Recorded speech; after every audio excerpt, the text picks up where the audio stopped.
এইগুলো থেকে আমার মনে হয় যে বের হয়ে আসার একটি সুযোগ সৃষ্টি হয়েছে। নতুন যে 7 কোটি ভোটার, সেই 7 কোটি ভোটারের কথা মাথায় রেখে আমাদের রাজনৈতিক নেতারা তাদের বক্তব্য দেবেন, তাদের কর্মসূচি ঠিক করবেন, সেটি আমরা প্রত্যাশা করি। আর পাশাপাশি আমাদেরকে গালাগালি করে কোনো লাভ নাই। ইউটিউব থেকে যে টাকা আমাদের আসে ভিউয়ারশিপ থেকে, তার অর্ধেকের বেশি খরচ হয়ে যায় আমাদের পেইড সফটওয়্যারে। আর আমাদের যারা আমাদেরকে ইঙ্গিত করে বিভিন্ন দলের বিভিন্ন নেতা যারা কথা বলছেন, তাদের একটা কমিটি বাণিজ্যের 10 ভাগের 1 ভাগ টাকাও আমরা ইউটিউব থেকে পাই না। এই কথাটি আবারও মনে করিয়ে দিলাম। আমরা বাংলাদেশের পক্ষে কাজ করছি, আমরা বাংলাদেশকে একটি পর্যায়ে নিয়ে যেতে চাই। জায়গাগুলোতে এখনো তাদের লোক বসানো, ভাই ওইটা ঠিক করেন। ওগুলি যদি ঠিক করেন, পিনাকি, ইলিয়াস, কনক সারোয়ার এদের কাছে আসতে হবে না মানুষরে। আপনি যখন দেখবেন যে সোশ্যাল মিডিয়ার আমাদের 5 মিলিয়ন সাবস্ক্রাইবার কেন, কিসের জন্য, মানুষ দেখছে কেন আমাদের ভিডিও? কিছু আছে নিশ্চয়ই। আপনি মানুষের যদি গলা টিপে, অনেক মানুষ আছে, আমি নাম আর আজকে ধরলাম না, এই যে মির্জা ফখরুলের ঘর জামাই ফাহাম আব্দুল সালাম থেকে শুরু করে বহুত আছে। আমারটা আমি বলছি, আমার বক্তব্য পিনাকিদা বা কনক সারোয়ারের না, আমারটা আমি বলছি যে এই অনেক গজানো লোকজন আছে, তাদেরকে এখন সম্মান করে চলতে হবে। কেন মানুষ আমার কথা শুনে, কেন কনক সারোয়ারের কথা শুনে, কেন পিনাকি ভট্টাচার্যের কথা শুনে, এটা তাদের সমস্যা। আর ভাই কেন আপনারটা শোনেন না, সেটা আপনার সমস্যা। আপনি চিন্তা করেন আপনি কি বলবেন, কি বলা উচিত, কেমনে চলা উচিত। শোনে না কেন, আমারটা শুনে কেন, সেইটাও বাংলাদেশের মানুষ হলো গন্ড মূর্খ, বুঝে না। পিনাকি, ইলিয়াস, কনক সারোয়ার এরা হচ্ছে পীর সাহেব, তাই এখন এদেরকে আপনি বুঝাবেন কেমনে? এটা নিয়েও শত্রু। সকালবেলা ঘুম থেকে ওইটা দেখি, ওই লন্ডনের একজন পোস্ট করে বসে আছে যে আমারে নিয়ে, আমি আপনার কনক ভাইয়ের নাম নাই, আমার আপনার নাম আছে, আমরা হইলাম গিয়া নাকি কি করছি। কয়েকদিন আগেও সে ফোন করলো, কি সুন্দর মিষ্টি মিষ্টি কথা। এখন ফোন করে, ধরেন 2বার ফোন করে, 3বার ফোন করার পরে হয়তো ধরতে পারি না, 1বার ফোন করে, ভাই ফোন ধরবো কয়টা, সময় পাই না তো। এটা আপনারা বুঝেন যে আপনাদের কাছে কি পরিমাণে ফোন আসে।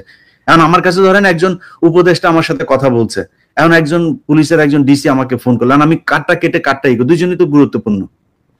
আমাদের তো গুরুত্বপূর্ণ অনেক মানুষের সাথে কথা বলা লাগে, কথা বলি, এর মধ্যে একটা ফোন মিস হয়েছে, ফোন দিতে পারি না, নিজের ব্যক্তিগত কাজ আছে। এখনো তো ভাই গাড়ি চালাই, অত ধান্দাবাজি করে তো খাই না, এখনো সপ্তাহে একদিন গাড়ি চালানো লাগে। তা আপনি কি মনে করেন যে আপনার মানে এই করবেন, যা মনে চায় তাই বলবেন, আপনাদের মতো করে চলতে হবে, না চললে আবার বিরুদ্ধে কথা বলবেন? আমরা শেখ হাসিনার চোখ রাঙানিতে পাত্তা দিই নাই, 2 পয়সা তোয়াক্কাও করি নাই। শেখ হাসিনার মতো একটা ফ্যাসিস্ট বর্বর শাসক, শেখ হাসিনা না, শেখ হাসিনা এবং মোদির উভয়ের চোখ রাঙানি, উভয় যে চক্র, পাত্তা দিই নাই। তো এখন এই নতুন নতুন নব্য বিএনপির নেতারা যারা ক্ষমতা যাওয়ার স্বপ্ন দেখছে, তাদের চোখ রাঙানি আমরা তোয়াক্কা করবো, এটা ভাবে কি করে, এটাই তো বুঝি না। তো আমরা অনুষ্ঠানের শেষ দিকে আমরা একটা প্রসঙ্গ নিয়ে কথা বলতে চাই। দাদা, ডক্টর ইউনূসের যে ক্যারিসম্যাটিক নেতৃত্ব, সেটা কিন্তু পরবর্তী যে রাজনৈতিক নেতৃত্ব বাংলাদেশের রাষ্ট্র ক্ষমতায় আসবে, তাদের কাজকে ক্রমশ কঠিন করে দিচ্ছে। মানে গুড গভর্নেন্স বলতে যা বোঝায়, একজন শাসকের যা করা উচিত, সেই জায়গাটায় আমার মনে হয় যেন সবাই শঙ্কিত।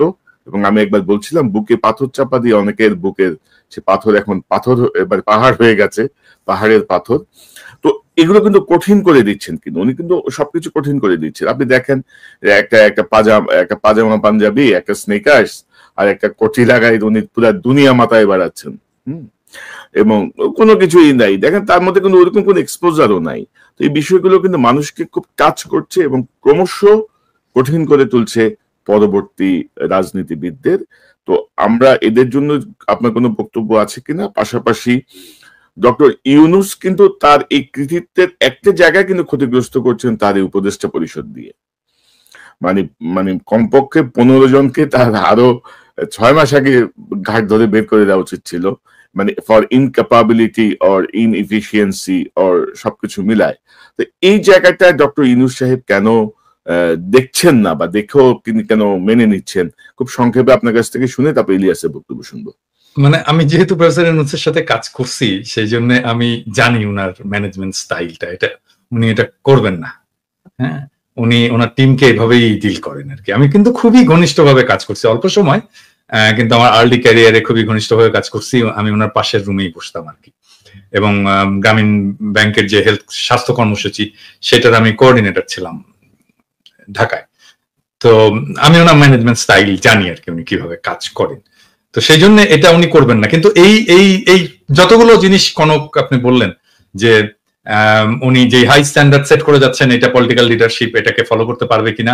নাম্বার 2 হচ্ছে যে উপদেষ্টা মন্ডলীর কিছু উপদেষ্টার অপদার্থতা, এটাকে উনি কিভাবে ম্যানেজ করবেন, এর সবকিছুর একটা সলিউশন আমি কিন্তু দিয়েছিলাম। আমি জানি না এটা বেশি আমি দিয়েছিলাম জন্যই বোধহয় বেশি মানুষ এটা নিয়ে আলোচনা করেনি। সেটা হচ্ছে ট্রানজিশনাল গভর্নমেন্ট, যে ট্রানজিশনাল গভর্নমেন্টে সব রাজনৈতিক দলের প্রতিনিধিত্ব থাকবে এবং এই উপদেষ্টা পরিষদে বেস্ট পারফর্মিং উপদেষ্টারা থাকবেন।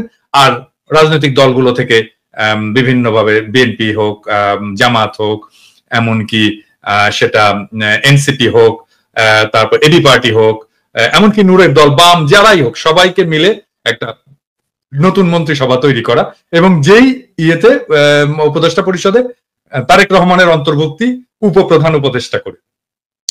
এই ট্রানজিশনাল গভর্নমেন্টের ফর্মুলাটা যদি সবাই গ্রহণ করত তাহলে আমাদের কিন্তু অনেক সমস্যার সমাধান হয়ে যেত। মানে ধরেন তখন তারেক রহমান প্রস্তুত হয়ে যেত, তার যে সিলসিলা, প্রফেসর ইউনূসের যে সিলসিলা, সেইটার সিলসিলাটা তারেক রহমান পরে বহন করতে পারতেন।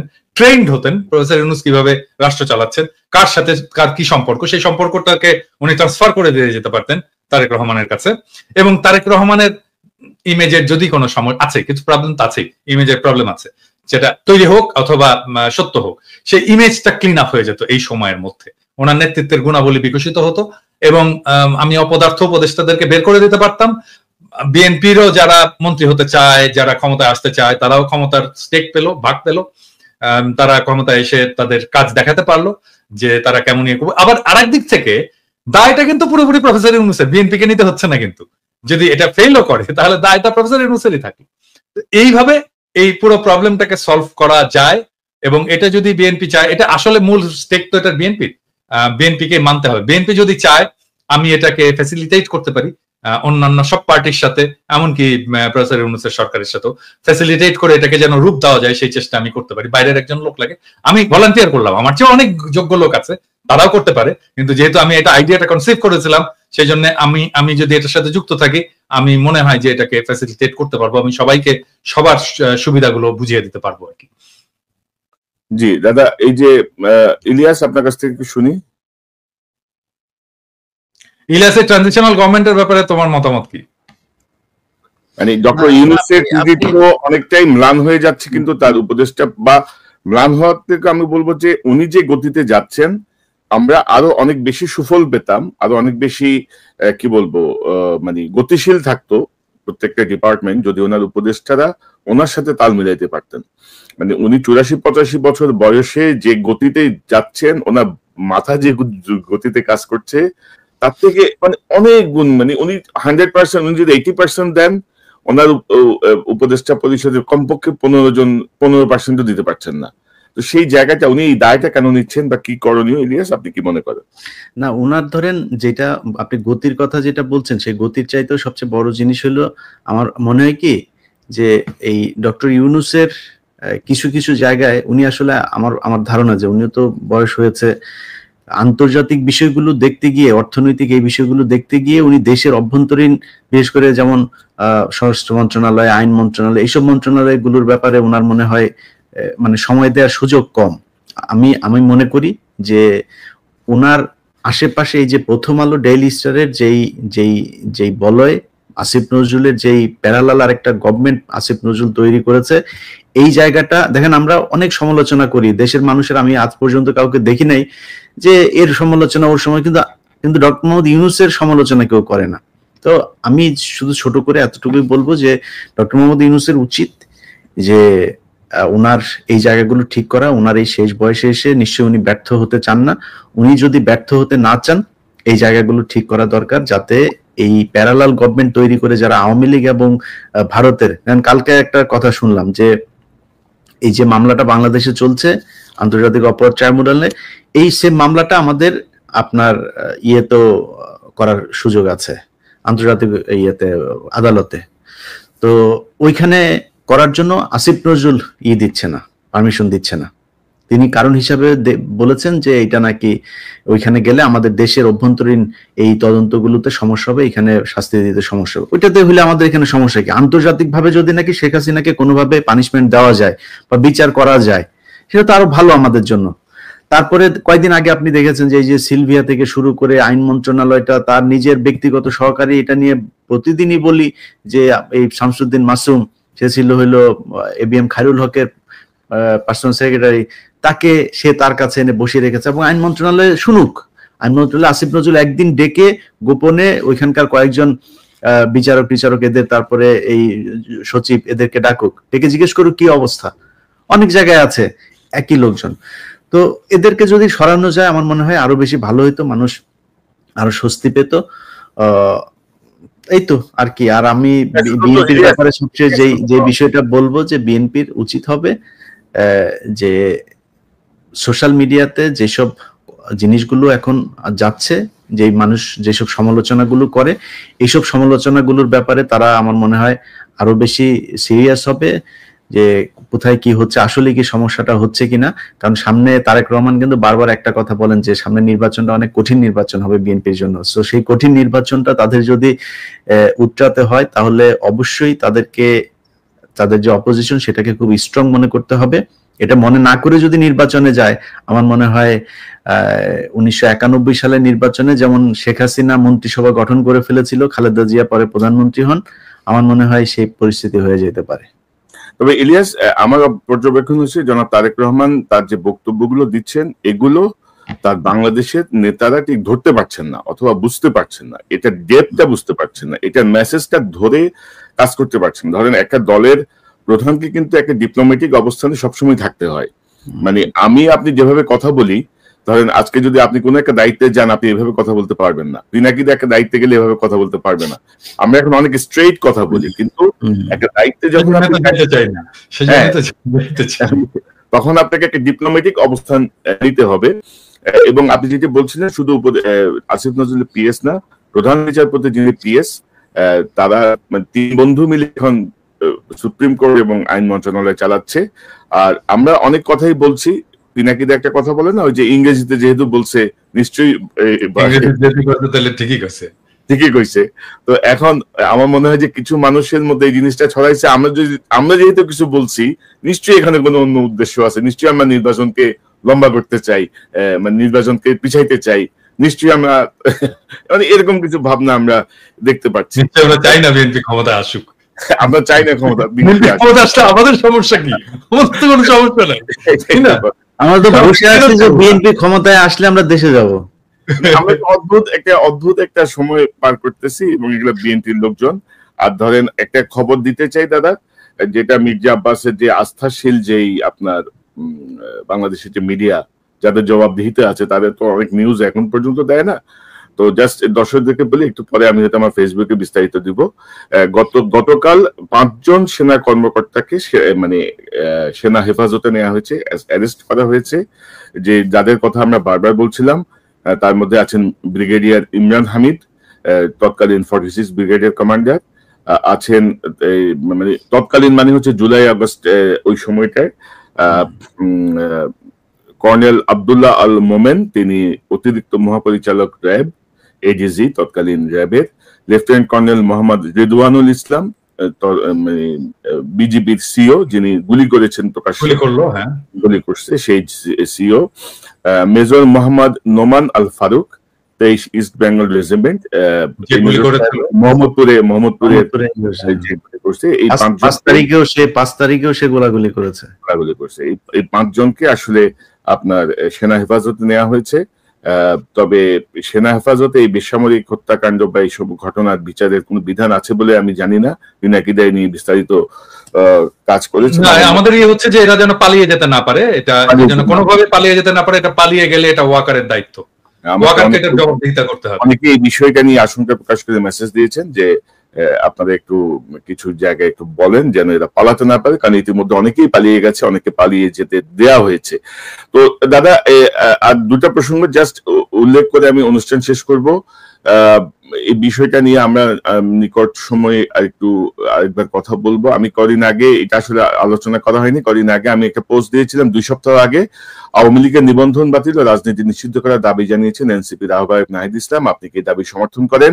2,07,000 মানুষ ভোট দিয়েছে, 90% বলেছেন হ্যাঁ, 9% বলেছেন না, মতামত নেই বলেছেন 2%। আমার মনে হয় যে এই বিষয়টা গুরুত্বের সাথে সরকারের বিবেচনা করা উচিত। পাশাপাশি দাদা, আমি এবং ইলিয়াস আপনাদের দুজনকে অনুরোধ করব, আমি সাম্প্রতিক সময়ে নতুন একটি ক্যাম্পেইন করার চেষ্টা করছি। সেই ক্যাম্পেইনটা আমি যদি আপনাদেরকে একটু দেখাই, আমার মনে হয় যে আমাদের দর্শকরা ইতিমধ্যে অনেকেই রেসপন্স করেছেন আমার ফেসবুকে, এবং আমি আশা করছি যে এই রেসপন্সের পরিমাণ আরো বাড়বে। আমি যদি একটু দেখাই, একটু যদি দর্শক দেন, আমি গত 4 এপ্রিল এই ঘোষণাটা দিয়েছি যে বাংলাদেশের 300 নির্বাচনী আসনে পতিত পলাতক আওয়ামী লীগের নেতাকর্মী, সমর্থক, যে কোনো পর্যায়ে সুবিধাভোগী ব্যবসায়ী, আমলা, পুলিশ, সেনা কর্মকর্তা, শিক্ষক এবং অন্যান্য কেউ যদি অন্য কোনো রাজনৈতিক দলে যোগ দিয়ে বা নেতার আশীর্বাদ নিয়ে নির্বাচনে অংশ নেওয়ার মহড়া শুরু করে অথবা স্বতন্ত্র প্রার্থী হওয়ার চেষ্টা করে, তাহলে অনুগ্রহ করে কনকসারোয়ার@gmail বিস্তারিত তথ্য প্রমাণ সহ জানান। জুলাই বিপ্লবের পর অতীতের রাজনৈতিক ধারা বা টাকাওয়ালাদের পুনর্বাসন করা বা সব সরকারের আমলে সুবিধাভোগী ধারার অবসান হতে হবে। পাশাপাশি একবার এমপি ছিলেন এমন ব্যক্তির স্ত্রী, পুত্র, কন্যা, ভাই, বোন, শালা, দুলাভাই ছাড়া আর কেউ নির্বাচনের যোগ্যতা রাখেন না, এমন ধারারও অবসান চাই। পিনাকিদা, ইলিয়াস হোসেন, আমি চাই যে এই ক্যাম্পেইনে আপনারাও যোগ দেবেন, কারণ আমরা জুলাই বিপ্লবকে অর্থবহ করতে হলে এই জাতীয় সুবিধাভোগী এবং ধারার অবসান করতে হবে। আপনাদের 30 সেকেন্ড শেষ মন্তব্য দিয়ে আমরা অনুষ্ঠান শেষ করব। সবাইকে ভালোবাসা, আর আমার কিছু নাই। ইলিয়াস? জি না, আপনি আপনার যে এটা বললেন ওইটার সাথে তো অবশ্যই আমাদের আজকের পুরো আলোচনায় এই বিষয়টা আমরা করি নেই।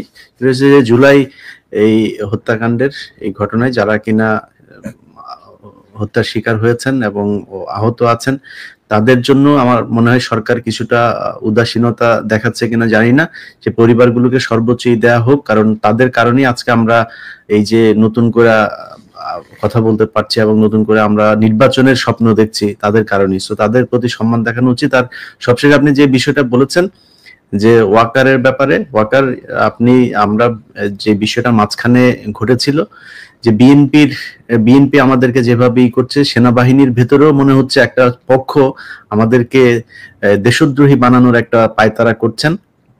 তো আপনাদের ভেতরেও আমাদেরও তো লোকজন আছে, আপনারা অনেকেই চেষ্টা করছেন যে আমরা আমাদের সোশ্যাল মিডিয়া এগুলোকে নিয়ন্ত্রণ করা কিংবা আমাদের ব্যাপারে অন্যদেরকে উস্কে দেওয়ার জন্য এজেন্ট ভাড়া করা, তাদেরকে নিয়মিত মাসিক ভাতা দেওয়া, কাদের দিচ্ছেন এরকম কয়েকজনের নামটাও আমরা জানি।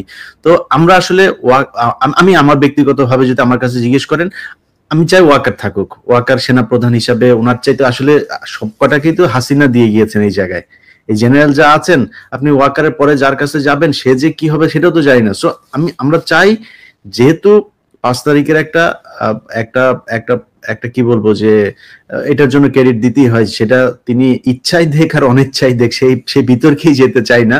কিন্তু ওয়াকার যেহেতু 5 তারিখের এই ঘটনাটার সাথে পজিটিভলি ডিল করেছেন, আপনি থাকেন, কোনো সমস্যা নেই। কিন্তু এই যে আলোচনাগুলো হচ্ছে, এগুলো খুব ভালো আলোচনা না, যে আপনি একজনকে ডেকে নিয়ে যায় তারপরে ক্যান্টনমেন্টে বলবেন যে এটা করতে, আপনি আপনার লোকজন বিভিন্ন জায়গায় এখনো পর্যন্ত ইন্টারফেয়ার করবে। আওয়ামী লীগের যেসব সাজানো নাটক, জঙ্গি নাটক, এইসব মামলায় যারা আটক, তাদেরকে বের হতে গেলে সেনাবাহিনীর পরিচয় দিয়ে তারপরে হুমকি দিবে, জাজদেরকে হুমকি দিবে, কারা কর্তৃপক্ষকে হুমকি দিবে। এই জায়গাগুলো থেকে সেনাবাহিনীকে বের হয়ে আসতে হবে।